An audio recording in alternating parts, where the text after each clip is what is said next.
Our world is a special and delicate place.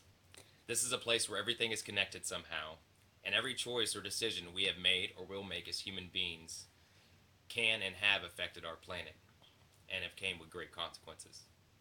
Climate change or global warming can't be denied or ignored any longer, because it may already be too late.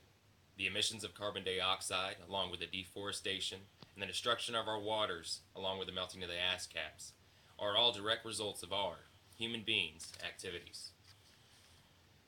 Growing up, my father taught me to respect nature and all living things. Although I followed his lessons, it wasn't until I had kids of my own that I truly saw the importance in what he was trying to teach me. This is a place where our children inherit, and our grandchildren, and we owe it to them and ourselves to seek out the facts and do what we can to make this world a better place. Deniers of global warming do not have any type of science degree and usually don't base their issues on facts. Out of 9,988 peer-reviewed documents by climate scientists and others in the field, only two of those said that climate change existed, but it wasn't directly caused by human relations. But the other 9,986 documents claim that climate change is happening and that it is directly with human activities. According to the Environmental Protection Agency, or the EPA, carbon dioxide, or CO2, is the primary gas emitted through human activities. In 2002, CO2 accounted for 82% of all U.S. greenhouse gas emissions from humans. We are affecting the carbon cycle by adding more CO2 into the atmosphere, and by removing the natural sinks, like forests, that remove CO2 naturally from the air.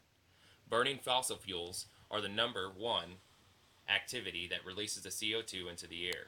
A study by the EPA broke down the areas of human activities that are relative to CO2 and what percentage they were. As you can see, electricity, the burning for our power, generates about 38% of CO2 emissions. Transportation, 32%. Industry, 14%. Residential and commercial, 9%. Then any other non-fossil fuels accounted for 6%.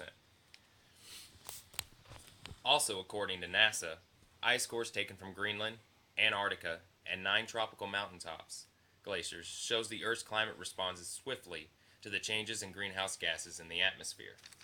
As you can also see, for 650,000 years, our carbon dioxide levels parts per million never reached above 300 parts per million. Until the beginning of the industrial age, we started raising steadily, and then at 1950, it continued to rise almost vertically until 2014. It also shows in the past that large changes in climate happen very quickly, geologically speaking, in tens of years, not millions or thousands. Although with CO2 levels rising, so are the ocean levels globally. They have risen 6.7 inches in the last century alone. In the last decade, however, that number has doubled. We could be looking at major coastal cities and islands underwater with massive loss of life on Earth.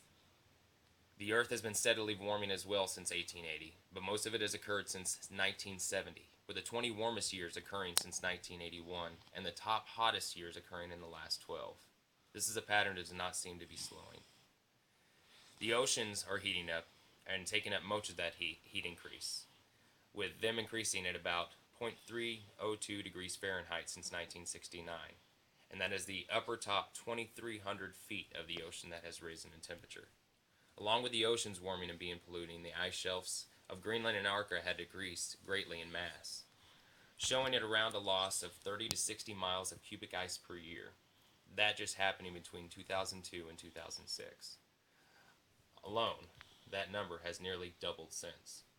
All these events are directly related to human activities, and this is not a theory or a suggestion, as some would like you to think, due to their personal gains or losses that could happen if the world pushed towards cleaner alternatives.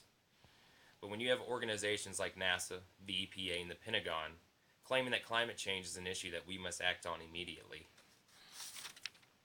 and the wildlife organizations around the world claiming that climate change and poaching, we are seeing at least 10 species a year going extinct.